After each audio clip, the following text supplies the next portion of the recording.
The stars were quiet. Too quiet. Captain Jae-hoon Park stared at the massive view screen of the U.S. Resilience, his fingers tapping a steady rhythm on the arm of his command chair. Around him, the ship's bridge hummed with the soft sounds of technology and carefully controlled breathing. "Communication channel open," announced Yeon-soo Kim, the ship's communication officer. Her fingers danced across holographic displays, sending out standard greeting protocols to the nearby alien vessel. The Kreltheri diplomatic ship hung in space like a massive crystal, its surface reflecting pinpricks of starlight. Humans had been exploring space for decades. They were newcomers compared to other galactic civilizations. Most species expected them to be loud, aggressive, or simple. But Jae-hoon knew better. Humans were listeners, observers, problem solvers. The Kreltheri ship remained silent. Yeon-soo frowned. Her translation algorithms were working perfectly. The communication protocols were standard, yet something felt wrong. "Captain," she said, her voice calm but tight, "they're not responding to standard protocols." Jae-hoon leaned forward. His dark eyes scanned the ship's detailed holographic representation. Something was off. The Kreltheri were known for their precise communication. They never ignored a standard greeting. Never. "Run a diagnostic," he ordered. "Check every possible communication frequency." Humans were different from other space-traveling species, where others might have grown angry or pushed harder. Jae-hoon and his crew approached the situation like a puzzle. Each moment was an opportunity to understand, not to fight. Yeon-soo's fingers flew across her console, diagnostic after diagnostic, each one perfect, each one showing nothing wrong with their communication attempt. Yet the Kreltheri ship remained as silent as a dead stone. On the ship's secondary monitoring station, Lai Wei-chen watched the ship's defense systems. His hand hovered near the shield controls, not out of fear, but out of careful preparation. Humans didn't jump to conclusions. They prepared. "Captain," Lai Wei said suddenly, "I'm detecting a slight energy buildup in the Kreltheri ship's weapon systems." The bridge went completely silent. Most species would have immediately raised shields, would have charged weapons, would have prepared for a fight. But not this crew. Not these humans. Jae-hoon took a deep breath. "Yeon-soo, prepare a multi-layered communication package. Use every possible language protocol we know. Include cultural context, mathematical primers, and visual communication methods." It was a massive undertaking. Most communication attempts would take hours, sometimes days. But humans were different. They were fast, adaptable. Yeon-soo's fingers moved faster than the eye could follow. Lines of code, mathematical equations, visual representations, linguistic algorithms, all merged into a single complex communication package. Where other species saw communication as a linear process, humans saw it as a multi-dimensional puzzle. The package was ready in less than 3 minutes. Lai Wei watched the Kreltheri ship's weapon systems. The energy buildup was increasing. In most scenarios, this would be the moment of conflict, the moment where misunderstanding turned into violence. But not today. Not with this crew. "Transmission ready," Yeon-soo announced. Jae-hoon nodded. "Send it." The communication package burst from the U.S. Resilience, a complex web of information that was both a greeting and an invitation to understand. It was quintessentially human, complex, layered, unexpected.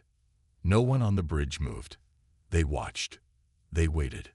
Sometimes, first contact was not about showing strength. It was about showing curiosity, about showing the capacity to understand. And humans were very, very good at understanding. The communication package hung in space like a delicate spider's web, invisible but powerful. On the bridge of the U.S. Resilience, no one moved. No one breathed. The tension was thick enough to cut with a knife. Seconds passed. Then minutes. Yeon-soo Kim's fingers danced across her console, tracking every possible response channel. Her eyes were sharp, focused, Where most communication officers would have shown frustration, she displayed only calm concentration. Suddenly, a flicker. A tiny burst of energy from the Krell ship. "Captain," Yun-Su said, her voice steady, "I'm detecting a response. But it's different." Jae-hoon leaned forward. Different was good. Different meant progress. Different meant communication. The Krell response came in fragments. Broken pieces of information that made no sense at first. Most species would have been confused, frustrated. Humans saw it as a puzzle waiting to be solved. "Lai Wei," Jae-hoon called to the ship's systems expert, "run a full spectrum analysis. I want to know every single detail about this transmission." Lai Wei-chen was already working. His fingers moved across multiple holographic displays, breaking down the alien communication into its smallest components. Where others saw chaos, he saw patterns. Where others saw confusion, he saw potential. The ship's main screen filled with layers of data. Mathematical equations, visual representations, linguistic fragments. To an untrained eye, it would look like complete nonsense, but not to this crew. Yun-Su began to piece together the puzzle. The Krell communication was unlike anything humans had seen before. It wasn't just a language. It was a complex system of mathematical equations, visual representations, and contextual understanding that shifted with each transmission. "They're testing us," she said suddenly. "This isn't a standard communication. It's a challenge." Jae-hoon smiled. A challenge was an opportunity. Most alien species communicated in linear ways. They sent messages. They expected direct responses. The Krell were different. Their communication was a living, breathing thing.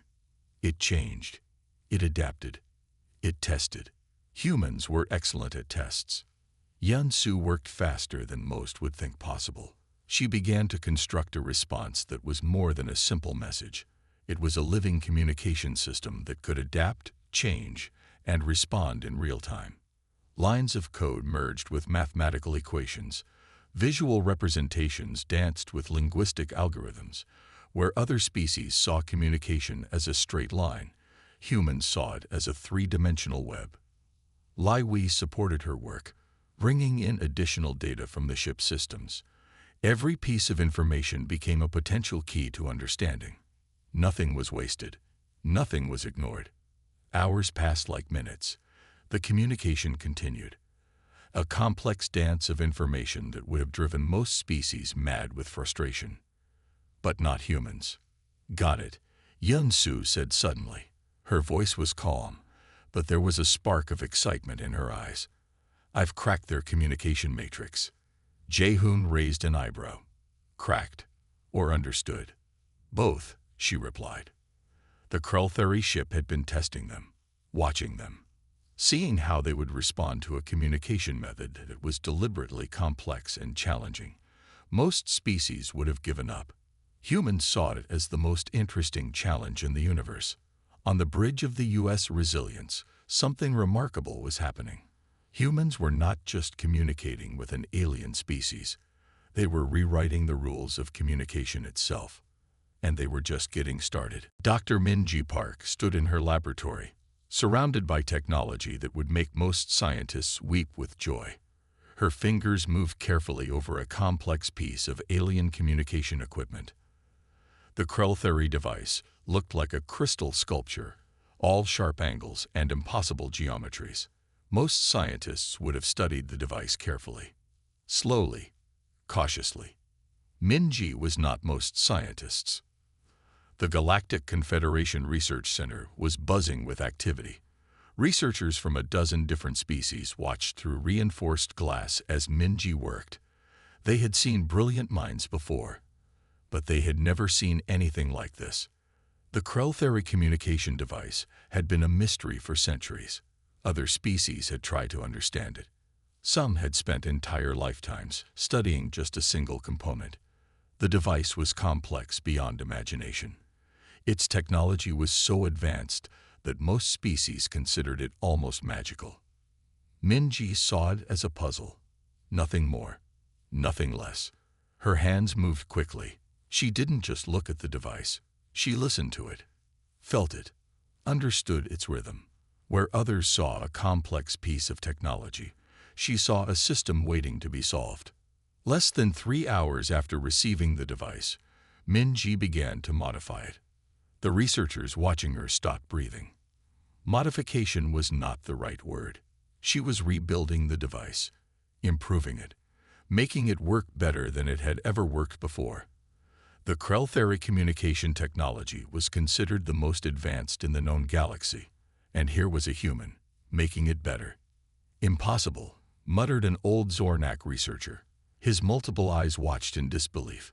But it was happening. Min-ji worked with a calm that was almost scary. Her mind moved faster than her hands. She saw connections that others missed, understood patterns that others couldn't even imagine. The Krell device began to change. Its sharp crystals shifted. Its internal systems reorganized.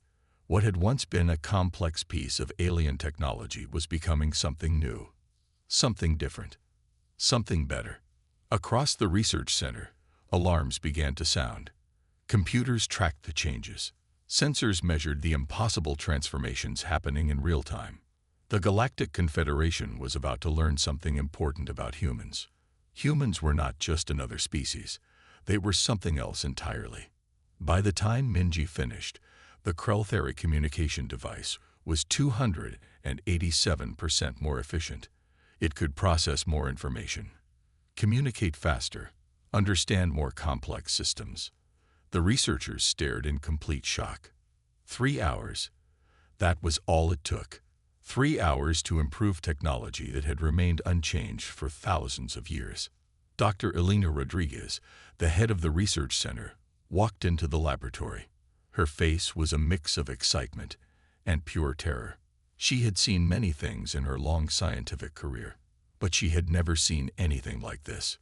How? She asked simply. Min-ji looked up. She smiled. A simple, honest smile that was somehow more terrifying than any weapon. "We just look at things differently," she said. Outside the research center, something was changing. The universe was beginning to understand that humans were not just another species to be categorized. They were something else entirely, a force of pure potential. And they were just getting started. Dr. Sung-Ho Kim stared at the brain scan. It made no sense. But then again, nothing about human biology ever made sense. The research facility floated in deep space, a massive rotating wheel of glass and metal. Hundreds of researchers from different alien species worked inside. They had one job: understand humans. Sung-Ho's current subject was a young woman named Hannah. She sat quietly in a special medical chair, surrounded by complex scanning equipment. Most test subjects would be nervous. Hannah looked bored. "Another scan?" she asked casually. Sung-Ho nodded. His fingers moved across holographic displays. Each scan revealed something impossible, something that challenged everything scientists thought they knew about biology. Human brains were different, not just a little different, completely different. Most species had fixed neural pathways. Their brains worked like old computer systems. Input came in. The brain processed it in set ways.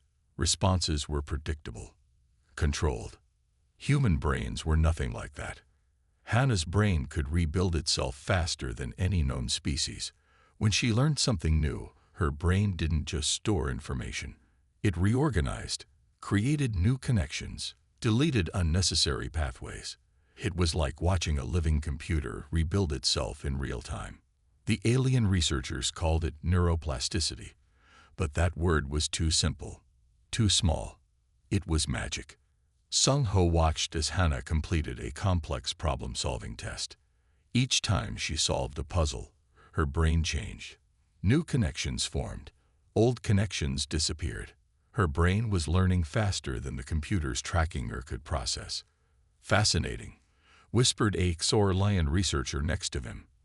The alien's multiple eyes watched every movement. Humans could adapt to almost anything.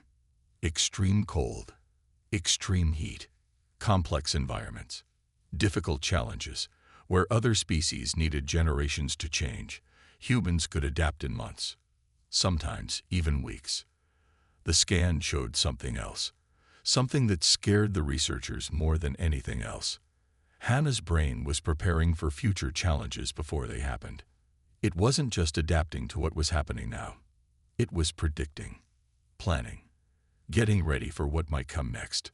Most species saw the world as it was. Humans saw the world as it could be. Somehow compared Hannah's brain scans to historical human records. Each generation of humans showed more complex brain development. They were evolving faster than any species in galactic history. The Galactic Confederation had a name for this. They called it the Human Potential Problem. Humans were not just another species trying to survive. They were a living, breathing system of constant improvement. Each human was like a small research center, always learning, always changing, always growing. One more test, Sung-ho said to Hannah. She smiled, a simple, honest smile that seemed to say, "Bring it on." The researchers watching through the glass felt a chill. This was not just a test subject. This was a glimpse into the future. A future where humans were not just participants in the universe. They were architects of possibility. And they were just getting started. The Exarlon ships came without warning. Massive, silent, deadly. They targeted human colonies on the edge of explored space, small settlements, research stations, isolated outposts. The Exarlon believed humans were weak, an easy target. They were wrong. On New Hope Colony, Captain Jae-hoon Park's daughter, Soo-yeon, was in charge. She was only 25. Most species would have considered her too young to lead. Humans knew better. The first Exarlon missiles appeared on the colony's defense screens. Most colonies would have panicked. Not this one. Soo-yeon moved with a calm that seemed impossible. Her hands flew across communication systems. Her mind was already 10 steps ahead of the attack. "Activate Emergency Protocol Delta," she said. Her voice was steady, clear. Around her, the colony's defenders moved like a single organism, not with military precision, but with something more important: adaptability. The Exarlon expected a traditional defense. Shields up, weapons ready, a straight fight. Humans didn't fight straight. Soo-yeon's first move was not to shoot back. It was to understand. Massive sensor arrays began scanning the Exarlon ships. Not just their weapons. Everything. Their communication systems. Their power cores. Their structural weaknesses. Information was a weapon. And humans were excellent at gathering information. The colony's engineers were already working. They took apart captured Exarlon missile fragments. Studied them. Understood them. Most species would need months. These humans needed hours. "We can use their own technology against them," said Lai Wei, the colony's chief engineer. And they did. Modified Exarlon missile guidance systems were quickly reprogrammed. Weapon frequencies were disrupted. Communication channels were hijacked. The Exarlon attack was falling apart before it truly began. Most species would have celebrated with violence. Humans celebrated with understanding. They attacked because they were afraid, Soo-yeon said, watching the battle unfold. "Fear makes creatures do stupid things." Her team looked at her. They understood. This was not just a battle. This was a lesson. The Exarlon ships began to malfunction. Their own missiles turned back. Their communication systems became useless. They had walked into a trap they couldn't understand. In less than 3 hours, the entire attack was neutralized. No massive explosions, no dramatic space battles, just pure, calculated problem-solving. The Galactic Confederation received the first reports that Exarlon attack had been completely stopped, not destroyed, not blown up, simply neutralized by a colony led by a 25-year-old woman. Something changed in the universe that day. The other species realized humans were not just another civilization to be conquered. They were a force of nature, unpredictable, adaptive, impossible to defeat. And they were just getting started. The Galactic Confederation Hall was the most important meeting place in the known universe. Massive, silent, powerful. Delegates from thousands of species gathered here to make decisions that could change entire civilizations. Today was different. Diplomatic Officer Min Jun Park walked into the hall. He was young. Too young, most delegates thought. But humans had a different way of looking at things. The hall was shaped like a giant crystal. Each delegation sat in sections that represented their species' historical power. The oldest, most powerful species sat closest to the center. Humans were placed near the outer edges. No one expected humans to say much. No one was prepared for what happened next. Min Jun didn't carry data pads or complex communication devices. He carried a simple notebook. Paper. Old-fashioned. Something most species would consider primitive. The current debate was about resource distribution in the Epsilon Quadrant. It had been going on for decades, centuries even. Different species had been arguing, fighting, negotiating. Nobody had solved anything. Min Jun raised his hand. The entire hall went silent. "May I suggest something?" he said. Most diplomatic sessions were formal, strict, controlled. Humans broke all the rules. Min Jun began to speak, but he wasn't just speaking. He was telling a story, a complex tale that connected the resource problem to the history of every single species in the room. He showed how each civilization's past shaped their current needs. He made them see the problem differently. Where other diplomats used complicated language, Min Jun used simple words. Where others tried to win, he tried to understand. The delegates listened, really listened. He showed how the resource problem wasn't just about resources. It was about understanding, about seeing the bigger picture. By the time he finished, something impossible had happened. Species that had been enemies for thousands of years were talking to each other, really talking. The oldest delegates looked shocked. The youngest looked excited. Humans didn't just negotiate. They transformed conversations. The Galactic Confederation had never seen anything like it. One Zornak elder leaned to another. "Who is this human?" he asked. The other smiled. "A rare thing for a Zornak. Someone who understands that diplomacy is not about winning. It's about understanding." Min Jun sat down. He had solved a problem that had lasted centuries, and he made it look easy. The universe was changing, and humans were leading the change. Not with weapons, not with technology, with understanding. And they were just getting started. Dr. Yun Hakim watched the simulation screen. It was not a typical research environment. The room was dark, silent, focused. Humans understood something that most species missed. Communication was not just about words. It was about understanding. The simulation showed a complex diplomatic scenario. Multiple alien species, years of conflict, impossible tensions. Most species would approach this with weapons, threats, complicated political moves. Humans had a different method. Yun and his team included experts from different fields, psychologists, communication specialists, cultural historians. They were not traditional diplomats. They were problem solvers. The simulation began. Most diplomatic solutions took months, sometimes years. This team needed hours. They didn't just look at the surface problem. They looked deep.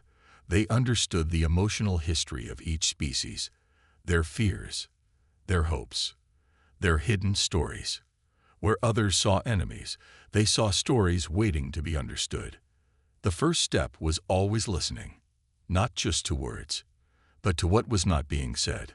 A Zornak diplomat's slight hand movement told a story of ancient pain. A Kreltheri representative's breathing pattern revealed deep cultural fears. Humans collected these small details like treasure. It's not about solving the problem, Yun has said to her team. It's about understanding why the problem exists. Most species communicated in straight lines. Humans communicated in complex webs. Every conversation was a dance. Every interaction was a chance to understand. The simulation showed impossible conflicts melting away, not through force, not through threats, but through deep, true understanding. The team broke down complex cultural barriers like they were solving a puzzle. Each barrier was not a wall. It was a challenge to be understood. Other species saw diplomacy as a battle. Humans saw it as a conversation. By the time the simulation ended, conflicts that had lasted thousands of years were resolved. Old enemies became potential friends. The research center went quiet. "How?" asked a senior researcher. "How do humans do this?" Yunhe smiled, a simple, honest smile that held worlds of understanding. "We listen," she said. "We really listen." The universe was beginning to understand something important about humans. They were not just another species. They were translators of the impossible, builders of bridges between worlds. And they were just getting started. The Great Galactic Restructuring Conference happened in a massive space station. Thousands of species gathered. Centuries of political tension hung in the air like thick fog. Most conferences like this ended in arguments, fights, more problems. Not this time. Captain Su-Jin Lee stood at the center of the massive hall. She was not the oldest delegate, not the most powerful, but she was the most important. Humans had a unique way of solving problems. They didn't just look at what was happening now. They looked at what could happen next. The station's main hall was a circle. Each species sat in sections. Some sections had been enemies for thousands of years. Some had never spoken to each other directly. Su-Jin began to speak. She didn't use complicated words. She didn't make big promises. She told stories, simple stories that connected different species in ways they had never imagined. A story about a Zornak trader who saved a Krultheri scientist. A tale about how two different species solved a problem together on a distant moon. Small moments of connection. Most diplomats would have talked about big ideas. Su-Jin talked about people. She showed how every species was connected, how their histories were not separate, but part of one big story. The delegates listened, really listened. Slowly, something impossible began to happen. Species that had been enemies started talking, really talking, not just about big political problems, about small things, about their cultures, their hopes, their fears. The Galactic Confederation had never seen anything like it. Where other diplomatic meetings created more walls, this one was breaking walls down. Su-Jin was not just negotiating. She was rebuilding relationships. The conference was supposed to last weeks. It finished in 3 days. 3 days to solve problems that had lasted thousands of years. Old political structures began to change. New ways of working together emerged. Species that had never cooperated before were now creating joint research projects, shared exploration missions. The universe was changing, and humans were leading the change. Not with weapons, not with technology, with understanding, with the ability to see connections that no one else could see. An old Sauralian diplomat watched Su-Jin. "Who are these humans?" he asked another delegate. The other smiled. "They are not just another species," he said. "They are architects of possibility." The universe was learning something important. Humans were not just participants in the galactic story. They were writing the story. And they were just getting started. The Galactic Historical Archives floated in deep space, a massive crystal structure that held the stories of thousands of civilizations, millions of years of history captured in silent memory. Dr. Jae-Hoon Kim walked through the halls.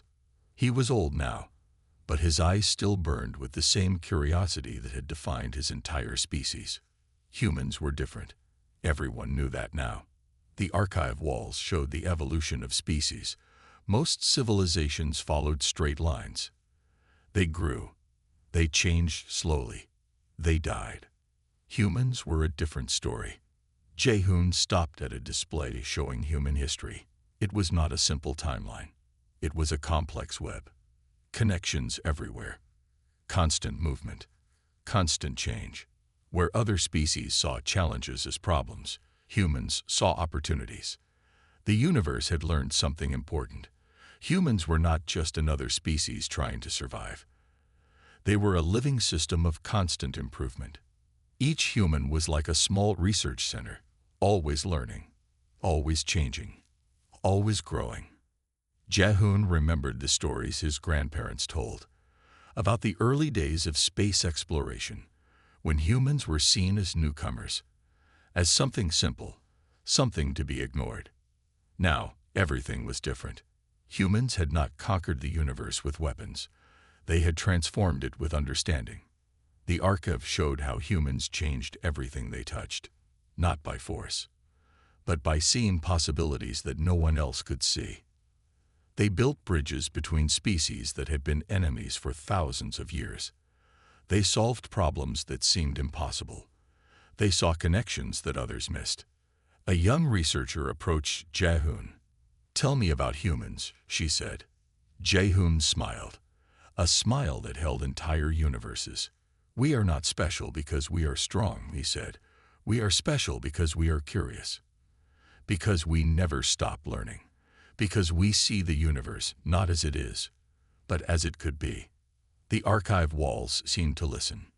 Humans were a reminder that evolution was not just about survival. It was about imagination, about the ability to see beyond what existed, to create what could exist. They were not conquerors. They were architects of possibility. Outside the archive, stars moved. Galaxies spun. The universe continued its endless dance. And humans, they were just getting started.